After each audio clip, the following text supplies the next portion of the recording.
And the most fascinating thing I see within your economic machine is how currency plays into it.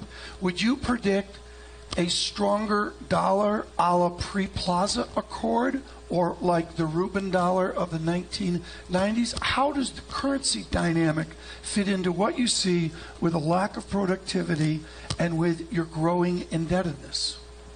I think the picture that we're in is very similar to the picture that went from 1982 to 1987, in that we have a lot of countries, particularly commodity producers, who have a lot of dollar-denominated debt.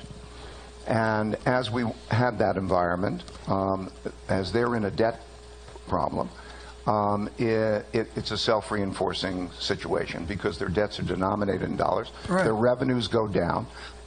They're short of dollars. A debt is a short position. You have to cover that position. That bids up the price of the dollar.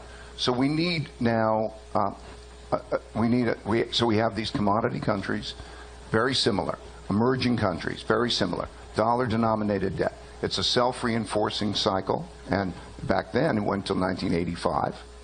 And then we had the Plaza Accord, as you're referring to it. And also we had the need to have that easing of monetary policy.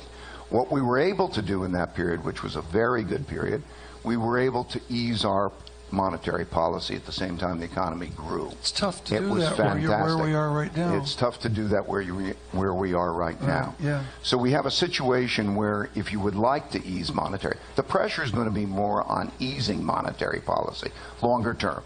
Now, in other words... Well, let me just say, we are a special primetime edition of Bloomberg Surveillance on Bloomberg Radio and Television Worldwide with Ray Dalio. He is the founder of Bridgewater Associates. I think everybody knows who you are. What then do we do? What does a central bank do when it is at that zero bound, when you are at the end of that long-term credit cycle? I think the thing that you do is you realize that the risks are asymmetrical. You can tighten monetary policy, it'll work. There's enough debt around, there's enough sensitivity around, there's the dollar. You wait more to see because the risks are asymmetrical. The risks for the world are asymmetrical. So that's the main thing. The risks on the downside are totally different than the risks on the upside.